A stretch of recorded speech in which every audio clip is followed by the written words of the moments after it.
So ఇప్పుడు చాలామంది parents complaints కూడా అది. ఇప్పుడు మా పిల్లలకి తరచుగా జలుబు చేస్తుంది. మొన్నే జలుబు చేసింది. మళ్ళీ ఇప్పుడు జ్వరం వచ్చింది. సో ఇమ్యూనిటీ ఏమన్నా తక్కువయిందా? సో దీనికేమన్నా మందులు వాడాలా? అని అడుగుతారనమాట. సో ఇప్పుడు నీకు 4 సార్లు జలుబు చేస్తుంది. కానీ జలుబుతోనే తగ్గిపోతుందిగా. అది నిమోనియా లాగానో హాస్పిటల్‌లో అడ్మిట్ అవ్వాల్సిన అవసరం రావట్లేదు.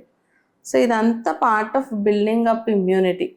వీడికి ఇలా 2, 3 సార్లు ఇన్ఫెక్షన్ వస్తే ఆ వైరస్‌కి యాంటీబాడీస్ ఏమంటారు మనకి అన్ని సెల్స్, ఇమ్యూన్ సిస్టమ్ అంతా ప్రిపేర్డ్‌గా ఉంటది. రెండోసారి ఆ ఇన్ఫెక్షన్ వచ్చినప్పుడు ఫైట్ చేసేస్తది. అసలు ఆ జలుబు, దగ్గు కూడా ఎక్కువ అవ్వకుండా చూసుకుంటదనమాట. ఈ ఫ్రీక్వెంట్‌గా ఇన్ఫెక్షన్స్‌కి ఎక్స్‌పోజ్ అవ్వటం కూడా ఏంటంటే ఇమ్యూనిటీని డెవలప్ చేసుకుంటా ఉంటది బాడీ. ఇమ్యూనిటీ తక్కువ ఉండటమంటే డాక్టర్స్ చెప్తారు. మరి వాళ్ళకి ఫ్రీక్వెంట్‌గా హాస్పిటల్ అడ్మిషన్స్ అవసరం రావటం, గ్రోత్, వెయిట్ అవి పెరగపోవటం ఇలాంటివన్నీ ఉంటాయన్నమాట. రెండోది మనకి హెల్తీ డైట్‌తో పాటు స్ట్రాంగ్ ఇమ్యూనిటీ కావాలి అంటే గుడ్ స్లీప్ అవసరం.